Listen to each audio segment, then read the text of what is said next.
दोस्तों आज के इस वीडियो में हम बात करने वाले हैं कि डीएम यानी कि डिस्ट्रिक्ट मजिस्ट्रेट आप कैसे बन सकती हैं। दोस्तों डिस्ट्रिक्ट मजिस्ट्रेट भारतीय जो प्रशासनिक सेवा है उसके अंतर्गत आने वाली सबसे बड़ी पोस्ट है। दोस्तों डीएम सरकार द्वारा नियुक्त जिले का एक सर्वोच्च अधिकारी होता है। दोस्तों किसी भी जिले में सरकार द्वारा किए जा रहे विकास या फिर कोई भी प्रशासनिक सेवा जो भी जनता तक पहुँचाए जाते हैं वो उनकी देख रेख करना, सही काम हो रहा है नहीं, या फिर जो भी जिले की एक जिम्मेदारी होती है पूरी, वो एक डिस्ट्रिक्ट मजिस्ट्रेट के ऊपर ही होती है। तो ऐसे में काफ़ी सारे स्टूडेंट हैं जो आगे चल के एक डीएम यानी कि डिस्ट्रिक्ट मजिस्ट्रेट बनना चाहते हैं। तो अगर आप भी आगे चल के एक डीएम यानी कि डिस्ट्रिक्ट मजिस्ट्रेट बनना चाहते हैं तो उसके लिए आपके पास योग्यता क्या होनी चाहिए, कौन सा एग्ज़ाम देना पड़ता है, उसके लिए आपकी उम्र क्या होनी चाहिए, एग्ज़ाम जो कराया जाता है उसका सिलेबस क्या होता है, डीएम का काम क्या होता है, डीएम बनने के लिए आपको जो इसके एग्ज़ाम आयोजित किया जाता है उसकी आप तैयारी कैसे कर सकती हैं, और एक डीएम की सैलरी कितनी होती है, सारी जानकारी इस वीडियो में देने वाले हैं। तो वीडियो को अंत तक जरूर देखें। दोस्तों वीडियो को स्टार्ट करने से पहले यदि आपको वीडियो हेल्पफुल लगे, अच्छा लगे तो वीडियो को लाइक और चैनल पे नए हो तो सब्सक्राइब कर ले, क्योंकि करियर से रिलेटेड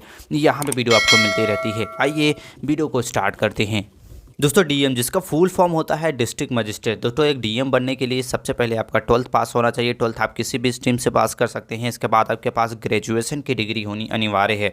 दोस्तों अगर आपके पास ग्रेजुएशन की डिग्री है तो आप डीएम के लिए अप्लाई कर सकते हैं। दोस्तों एक डीएम बनने के लिए आपका ग्रेजुएशन किसी भी स्ट्रीम से आप कर सकते हैं। आप बीए कर सकते हैं, बीकॉम कर सकते हैं, बीटेक कर सकते हैं, आप एमबीबीएस कोर्स कर सकते हैं। यानी कि कोई भी अगर आपने ग्रेजुएशन लेवल का जो कोर्स होता है अगर आपने कर लिया है तो आप डिस्ट्रिक्ट मजिस्ट्रेट के जो एग्जाम आयोजित किया जाता है उसके लिए आप अप्लाई कर सकते हैं। दोस्तों इसके लिए जो आपकी उम्र होनी चाहिए वो 21 से 32 वर्ष के बीच में होनी चाहिए। यदि आप ओबीसी रहते हैं तो 3 वर्ष, और एसटी कैंडिडेट के लिए 5 वर्ष की यहाँ पे छूट भी दिया जाता है। बात करते हैं कि अगर आप 12th से लेके एक डीएम बनने तक आपको क्या करना होता है। दोस्तों एक डीएम बनने के लिए सबसे पहले अपना 12th पास कर ले, इसके बाद ग्रेजुएशन पूरा कर ले।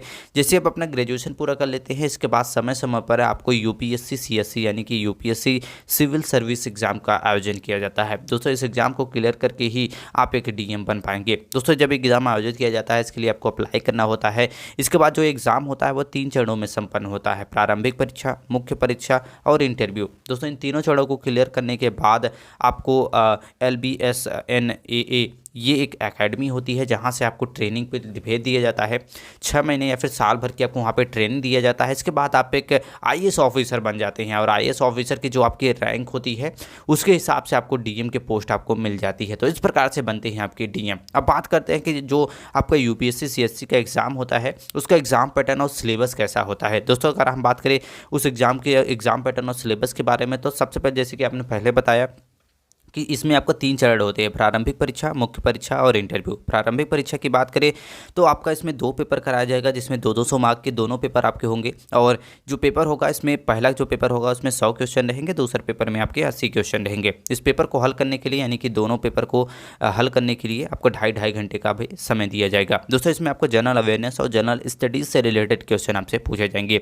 ये पेपर जो होगा आपका बहुविकल्पी क्वेश्चन आपसे पूछे जाएंगे और इसमें नेगेटिव मार्किंग भी आपकी की जाती है। दोस्तों प्रारंभिक परीक्षा को अगर आप क्लियर कर लेते हैं, अगर आप इसके बाद आपका कराया जाएगा मेन एग्जाम यानी कि मुख्य परीक्षा। मुख्य परीक्षा में आपके 9 पेपर टोटल कराए जाते हैं, जिसमें आपसे जो 7 पेपर होते हैं वो उनको आपको कंपलसरी होता है देना, और 2 पेपर जो होते हैं वो क्वालिफाइंग मार्क होते हैं। उनका जो मार्क होता है वो आपका मेरिट लिस्ट में ऐड नहीं होता है, उन एग्जाम को सिर्फ आपको देना होता है। 2 पेपर जो होते हैं वो सब्जेक्टिव से रिलेटेड होते हैं। दोस्तों इसमें पेपर की बात करें तो जो आपके 4 पेपर होते हैं वो जनरल स्टडीज़ से रिलेटेड होते हैं। 2 पेपर आपके ऑप्शनल होते हैं, जो भी आप सब्जेक्ट ऑप्शनल में चूज़ करते हैं उससे रिलेटेड आपसे क्वेश्चन पूछे जाते हैं। और आपके 3 पेपर होते हैं, एक हिंदी आपका होता है, एक इंग्लिश लैंग्वेज होता है, और तीसरा होता है निबंध या फिर पत्र लेखन यहाँ पे लिखना होता है। तो इस प्रकार से आपका इसका पेपर होता है जिसे सब्जेक्ट पूछा जाता है। टोटल मार्क की बात करें तो उसमें 1750 मार्क आपके मेन एग्जाम में आपके होते हैं। दोस्तों इन मेन एग्जाम को क्लियर करने के बाद आपको इंटरव्यू देना होता है। इंटरव्यू की बात करें तो उसमें आपके 100 मार्क आपके निर्धारित होते हैं। इंटरव्यू आपका 30 से 40 मिनट का होता है। इसके लिए भी आपको अच्छी से तैयारी करके इस एग्जाम इंटरव्यू को भी देना पड़ता है। तो इस प्रकार से होता है आपका यूपीएससी सीएससी का सिलेबस। अब बात करते हैं कि यदि आप यूपीएससी सीएससी एग्ज़ाम की तैयारी करना चाहते हैं तो किस प्रकार से आप कर सकते हैं। दोस्तों अगर आप इस एग्ज़ाम की तैयारी करना चाहते हैं तो उसके लिए सबसे पहले आपको इसके बहुत ही आपको अच्छे से तैयारी करनी होती है, जिसके लिए आपको सबसे पहले तैयारी करने के लिए आपको इसका सिलेबस आपको डाउनलोड कर लेना होता है। सिलेबस के बारे में जैसे हम बता दिया है, और इसके बाद आप डाउनलोड करके एक एक सब्जेक्ट के बारे में आप डिटेल्स में आप पहले समझ लें कि कौन से सब्जेक्ट है, कितना क्वेश्चन आपसे पूछा जाएगा। अच्छे से सिलेबस के बारे में आप पढ़ लें। इसके बाद आपको जनरल अवेयरनेस की आपकी अच्छी नॉलेज होनी चाहिए, इंग्लिश लैंग्वेज की आपको अच्छी नॉलेज होनी चाहिए। इसके साथ साथ आपको न्यूज़पेपर आपको रीड करना होगा और मैगजीन्स को आपको पढ़नी होगी कि देश विदेश में क्या हो रहा है, कौन सी नई घटनाएं हैं। ये सारे आपसे वहाँ पे क्वेश्चन पूछे जा सकते हैं। प्रीवियस ईयर के जो क्वेश्चन होते हैं उनको आप सॉल्व कर सकते हैं, उन्हें देख सकते हैं कि किस प्रकार से इसमें आपका क्वेश्चन पूछा जाता है। आपको नोट्स बनानी होगी, क्योंकि जब एग्ज़ाम का समय आता है तो आपको नोट्स आपकी काफ़ी हेल्प करते हैं, क्योंकि जो नोट्स आप खुद बनाते हैं वो चीज़ें आपको जल्दी समझ में आ जाती हैं, और एक बार जो चीज़ें आप लिख देते हैं उसको समझना काफ़ी आसान हो जाता है। इसके बाद आपको कोई भी कोचिंग या फिर सेल्फ स्टडी दोनों तरह से आप तैयारी कर सकते हैं। इसके लिए आप सोशल मीडिया से आपको दूर रहना होगा। अगर आप डीएम बनना चाहते हैं, अगर आपका सपना है कि आईएएस ऑफिसर बने, आप आगे चल के एक डीएम बने, डिस्ट्रिक्ट कलेक्टर बने, डिस्ट्रिक्ट मजिस्ट्रेट बने, तो उसके लिए सबसे पहले होता है कि आपको सोशल मीडिया से कट होना पड़ेगा। उससे 6 महीने या फिर साल भर के लिए पूरी तरह से आप उससे दूर हो जाएं, या फिर जितना ज़रूरत हो उतना ही यूज़ करें। इसके बाद आप मॉक टेस्ट देना होता है। आपको मॉक टेस्ट आपका काफ़ी इंपॉर्टेंट होता है। एग्जाम से पहले आपको जितना ज़्यादा आप मॉक टेस्ट देंगे, इससे आपको पता चलता है कि आपकी तैयारी कितनी अच्छी है, कितना आपका मार्क्स आ रहा है, तो मॉक टेस्ट में आपका क्लियर हो जाता है। तो इस प्रकार से आप इसका प्रिपरेशन कर सकते हैं। अब बात करते हैं कि डीएम का काम क्या होता है। दोस्तों, डीएम के काम के मुख्य काम ये होता है कि एक डीएम जो होता है वो जिले का मुखिया कहलाता है, यानी कि जिले में होने वाले जो भी प्रशासनिक कार्य होते हैं या फिर जो कानूनी व्यवस्था होता है उसको बनाए रखना ही एक डीएम का काम होता है।